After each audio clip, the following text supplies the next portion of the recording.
राजा महाराजाओं के शाही ठाट बाट में राजगद्दी का अपना विशेष महत्व होता था। जिसकी गद्दी जितनी बड़ी उसका वैभव उतना बड़ा। ऐसे में भला कौन राजा इसमें बैठना नहीं चाहेगा।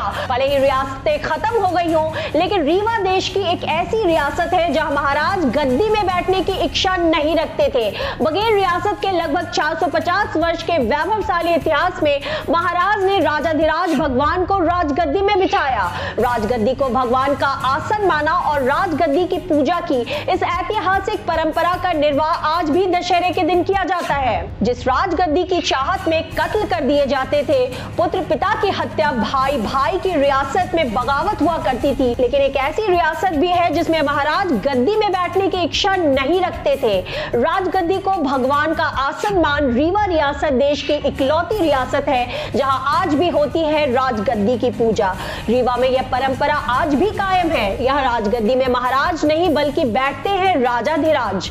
राजशाही ठाट बाट में राजगद्दी का अपना विशेष महत्व होता है। जिसकी गद्दी जितनी बड़ी उसका वैभव उतना बड़ा। ऐसे में भला कौन राजा महाराजा इसमें बैठना नहीं चाहेगा। रीवा रियासत के लगभग 450 वर्षों के इतिहास के दौरान कोई महाराजा राजगद्दी में नहीं बैठे। राजगद्दी में बैठाया राजाधिराज भगवान विष्णु को। यह इसलिए कि गद्दी को इन्होंने भगवान का आसन समझकर उसके सामने सर झुका लिया। मैं आज के उपलक्ष्य में दशहरा की सबको कोटि कोटि शुभकामना देता हूं। भगवान महामृत्युंजय और देवी माँ से प्रार्थना करता हूं कि सबको सुरक्षित, समृद्ध और स्वस्थ रखे। भारत आगे बढ़े, विकसित हो और उत्तरोत्तर हम प्रगति के पथ पर चलें। रीवा जनता के लिए कुछ संदेश?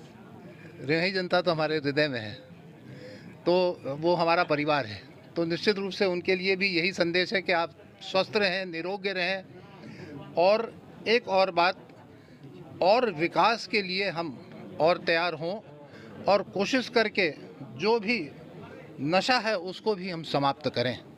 कल हमारी बात एसपी साहब से हो रही थी और हम लोग एक कार्यक्रम में साथ में थे, नृत्य रागों में, और वहाँ पर भी हमने यही कहा था और यहाँ पर भी मैं यही कह रहा हूँ कि वो हम नहीं चाहते हैं कि उड़ता पंजाब जैसा उड़ता रीवा हो जाए।